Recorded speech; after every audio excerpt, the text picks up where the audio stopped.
don't watch this short video if you know everything about home renovation or building money-saving tips. 68% of homeowners blow their budgets. How do I know about it?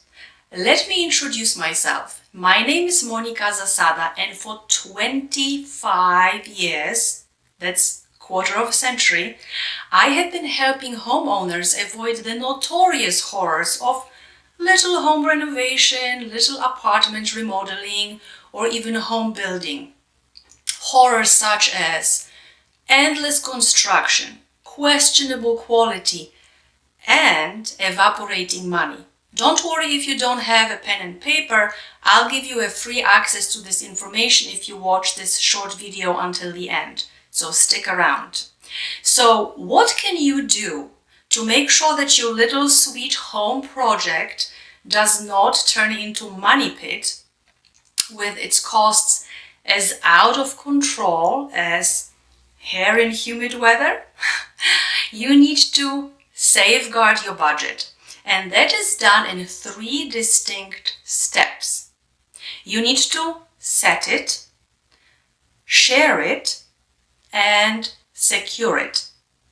Setting your budget takes place in the very first phase of your project, the design phase. Sharing your budget takes place in the second phase of your project, pre-construction, and securing your budget, that's very important, isn't it, happens in the third phase of your project, construction phase. That is the fourth phase called closeout. What else do you need to do? You need to make sure that your budget is organized using 16 cost categories. Yep, there are 16 cost categories.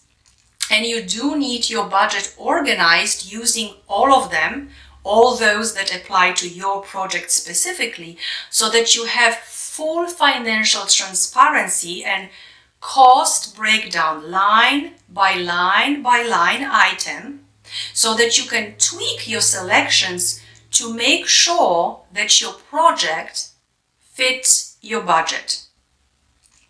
If you would like this information and other valuable tips that I have tested and optimized during that quarter of the century of my practice as a home construction curator,